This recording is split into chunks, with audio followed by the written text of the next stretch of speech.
All right, welcome to the playoff edition of the 2-Minute Drill. We are going to talk about none other than Bishop Amat in the Pac-5 division, the mission number 2.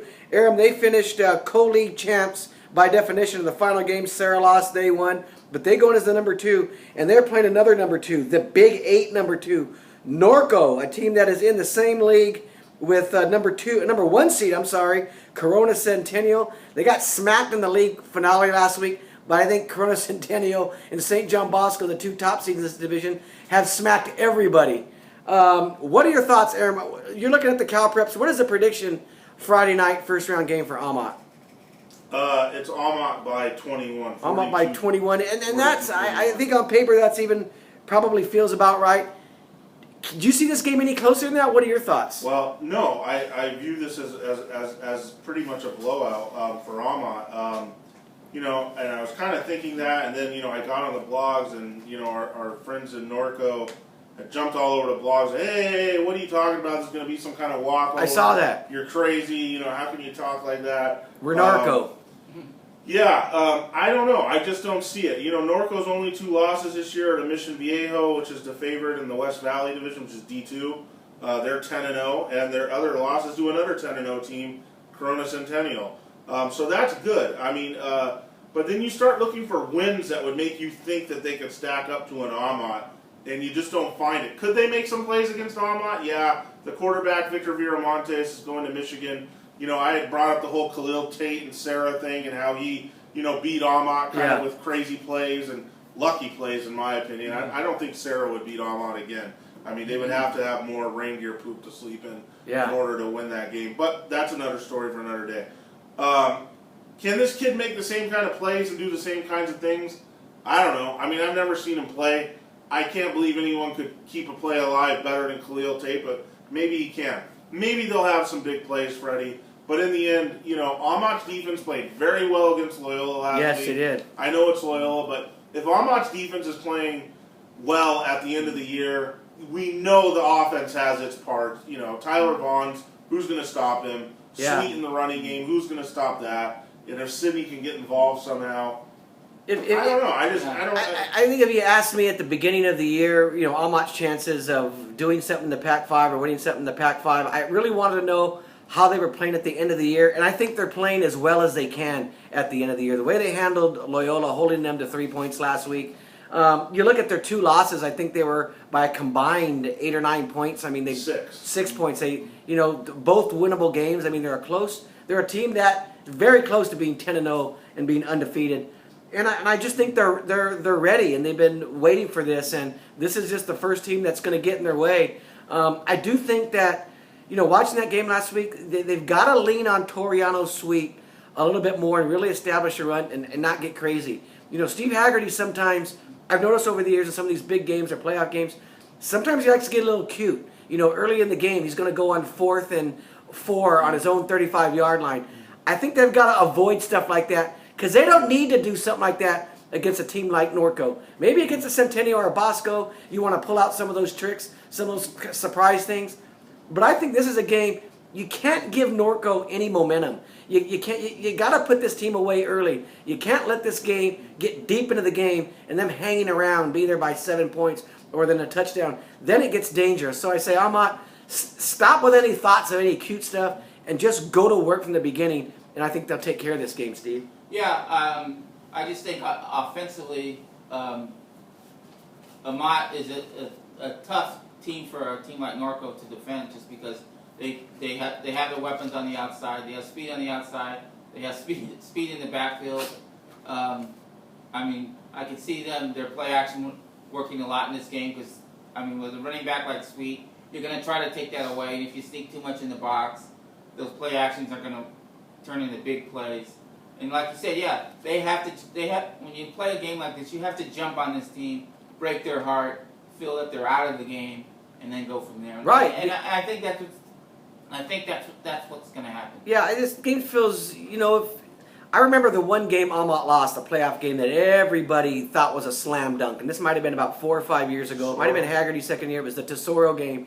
at home. They'd accidentally ran their sprinklers earlier in the week. They couldn't run the ball. Everybody was slipping and sliding. I'm sure they're going to make sure the grounds crews got everything under control this week. But, Aaron, this is a game they have to handle, and I think they have to handle it convincingly. You look, I don't always bring up the LA Times polls, but when you look at that, they've got, Corona. I mean, they've got Centennial and Bosco, and then Amat third. Amat's right there. I mean, they've really got something to prove. I mean, there's a big gap, obviously, between, those two teams and the rest. But Amat I think you can clearly argue, even though Mater Dei owns a win over them, even though Alameini, Acera owns a win over them, I think Amat really is the third best team in the southern section. And they've anything less than a semifinal appearance is going to be a big, big, big failure. Right, and those three teams you mentioned, Amat, Sarah, Mater Dei. Yeah. I think they're just in that notch or two next below. tier. And Oaks Christian, I think it's only going to be those kinds of teams that beat Amat. It's not going to be a Norco. Yeah. It's not going to be an Oaks Christian. Those are the only kinds of teams capable of beating Amat. That's why I think they're safe on Friday night. And hopefully we can get them back on the field against elite competition and see if they can do something. And if you're an Amat fan, you like your road to the semifinals because that road is going to be at Kiefer Stadium for if Oaks Christian beats Jordan, which everybody expects the team from the Moore League, that's a slam dunk. Then and Bishop Amat wins. Bishop Amat won the coin toss. They would play Oaks Christian at home, which is huge. The bad part about that is if you get the semifinals, that will mean a road game at St. John Bosco because Bosco lost a coin flip if they had to play Loyola in the second round. Fred, I'm not. You look at Norco. And I know they have a nice kid here in Viramontes and maybe a couple other playmakers, but you look at the teams from the Trinity League that didn't make it. And like if you threw them in like the Pac-5 pool, where is Norco in terms of like the top 20 in the Pac-5? Yeah, I was looking at the last times ranking. I don't think they were even in there. Yeah. Okay, in the Pac-5. You're talking about Pac-5. I was looking at the top 20. Yeah. What are they? The 15th. But Norco, those teams out there. What makes them a little dangerous sometimes is they're sort of like the Rancho Cucamongas or the Chino Hills. These teams with just a lot of athletes that sometimes have given Amat problems in the past. They're more athlete than they are size in the line, I think. And sometimes those teams, for whatever reason, I remember Matt Brayton talking about earlier in the year, we were talking about Chino Hills and how they had lost those games to them in the previous years and how he said it's going to be different. And he was just saying it's a little, scheme-wise, it's just a little different. The athletes, the way they play, it's different from the teams they normally see in the Mission League or the Trinity League. The Chino Hills. Yeah, but they had those super close games. They had a tie. Yeah. But a team that you would think on paper that they're better than most of the time. And this year they really handled Chino Hills.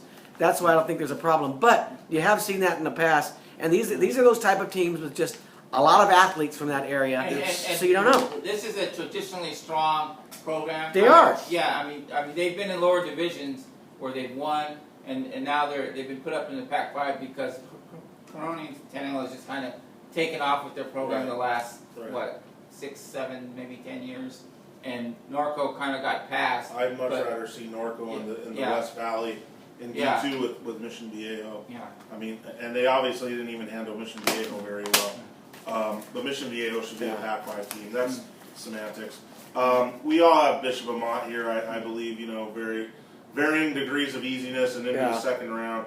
But get out there. Should be fun to have Amat back at home hosting a playoff game. That's at 7 o'clock Friday night? And I'll see all you fans on Orange Avenue trashing up the streets and your big tailgate parties. That's my new road to the stadium, Aaron. We don't park inside anymore because the people aren't as friendly with us as they used to be. But I like it. I get that walk down Orange Avenue and I see everybody on the streets and everybody is friendly there. I sometimes might get some free food. Who knows?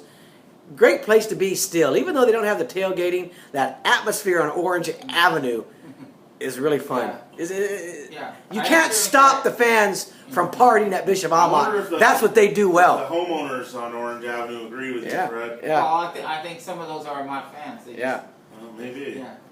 They're drinking the Amat juice, that's for sure. Whatever that juice is. There we go. We're closing it out. There's the Bishop Amat. Everybody's got them. To win again? win? Yeah, but how many? Yeah, Give me a Amat, point total. you know, big. You called Amat last week. You called the 21 points. I'm Yeah. calling Amat by 28. Yeah, I think it's Yeah. 21 to 28. Yeah. Okay. Yeah, it's going to be in that range. There we go.